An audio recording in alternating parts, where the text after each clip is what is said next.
It is the early 20th century, and a young Adolf Hitler is applying to the art school in Vienna. He showed some promise as a talented watercolorist, as you can see in this example right here. However, the panel of judges decided that he lacked some of this extra expression and creativity that was being shown in so many other early 20th century artists.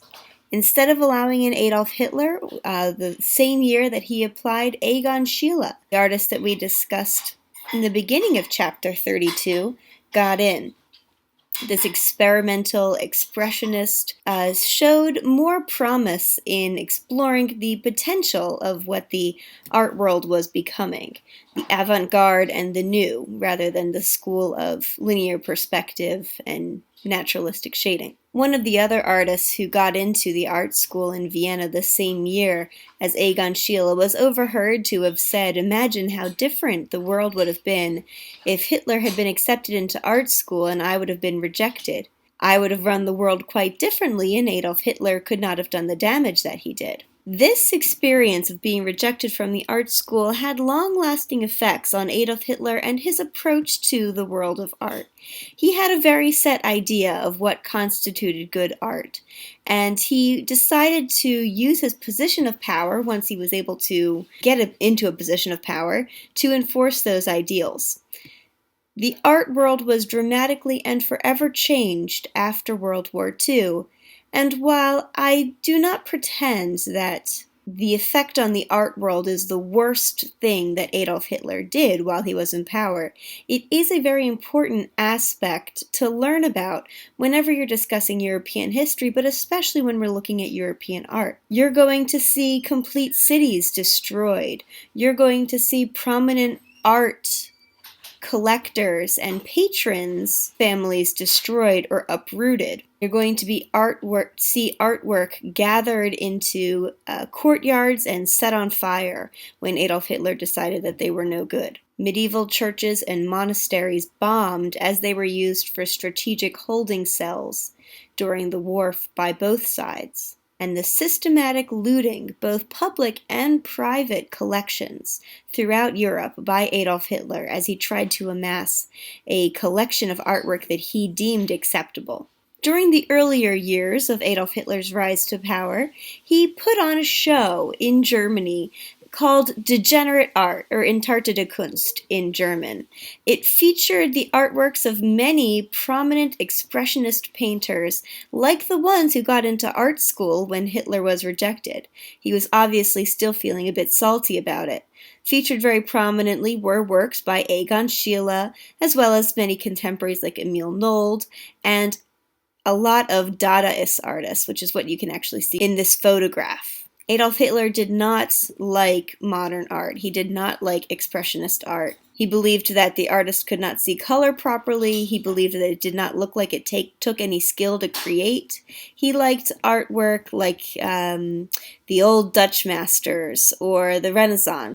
This show was one of the most widely attended art shows in Germany at the time, and it forever changed the positioning of Berlin as a prominent artistic cultural center in Europe in the 20th century. Fun fact about Egon Schiele: when Adolf Hitler came to power, he made it illegal for Egon Schiele to buy paint. Just him, just specifically this one person was not allowed to buy paint. Egon Schiele, it's actually a bit of a sad, tragic story.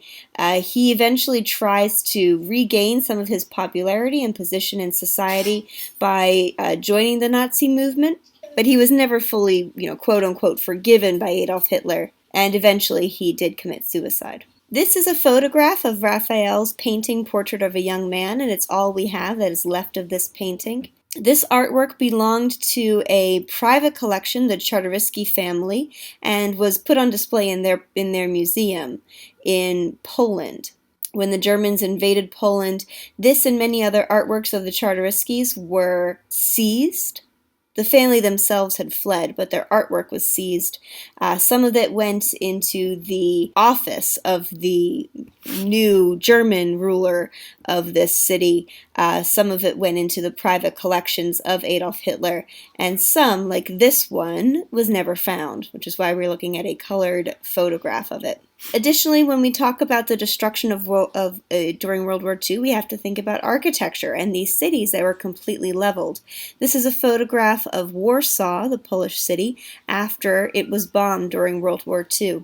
When you go to cities in Europe, you might think that you're walking around in an old town, an old European town, and yet you're looking through entirely reconstruction. So this is what it looks like today, right? Looks kind of old, complete reconstruction. The situation was a little bit different in France. Unlike Poland, France had a bit more warning that the Nazis were coming, and they took the opportunity while they were retreating to empty the Louvre and move most of its artworks around and sort of scatter them throughout the French countryside, hiding them in palaces and that kind of thing. So when Adolf Hitler eventually entered the Louvre, all they found were empty picture frames and dirt marks on the walls where the paintings had once hung. For those of you who are familiar with the Venus de Milo, she was taken down and brought out to the country. And the Nike of Samothrace had to come down about 4 flights of stairs. So here they have tried to secure her, and they built a little ramp to wheel her down. This is a massive statue. The Mona Lisa, when she was brought out of the Louvre, had her own ambulance that was hermetically sealed, and she spent the entirety of World War II in a chateau in France with apparently her own bedroom. Must have been a nice way to spend the war, I guess. The extent of Nazi looting of art and paintings from Europe was really not fully known until the end of World War II, when Allied soldiers began discovering entire mines underground full of paintings that had been stashed there. The collection was apparently intended for a museum that Hitler was going to build in his hometown of Linz in Austria, but it never really made it that far. Most of the artworks that he was amassing came from private Jewish families. According to the new German law that was put in places like Paris and Poland, anyone who left their property in place forfeited it to the government. So all of the Jewish families who fled Paris or fled Poland or fled Germany, their property was declared forfeit, and the Nazis established quote-unquote legal ownership over it. So most of the artworks that were found in these mines came from those private families. There was also a decent amount from museum collections that were, of course, seized once Hitler had established dominance over those territories. This is just a small aisle of one of the mines in Altusay, which is in one of these salt mines that was converted to a storage facility. And you can imagine that not only was this massively dangerous, but bad for the paintings as well. Not great ventilation conditions, not the way that you are supposed to store art. Included as some of the artwork that was uncovered in the mines were works like this one that you might recognize back here, the Ghent altarpiece, and many others. Though there were still many that were never found, that went missing and were destroyed, or had found their ways into the private hands of German Nazi soldiers who were afraid after the end of World War II of coming forward. Every now and then we discover a hoard of paintings in some old German man's apartment when maybe he'll try to sell one off or something like that. But for the most part, we think many of these artworks have been destroyed. Here's an exterior view from one of these mines. The process of trying to give these artworks back was extensive and very nearly impossible. In some cases, they were able to easily identify who owned what painting and which family they should bring it back to, and many of the artworks were returned. But in other cases, there were many situations where there were no living family members to which they could return these paintings.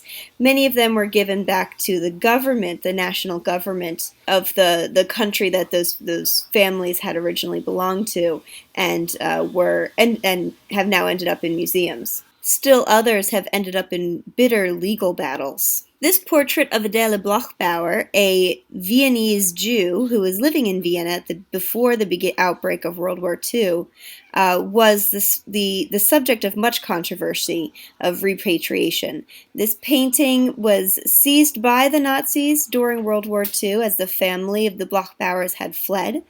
It was rejected, however, by Adolf Hitler and his art curating crew as being much more modernist than what they liked, and of course being a painting of a Jewish woman.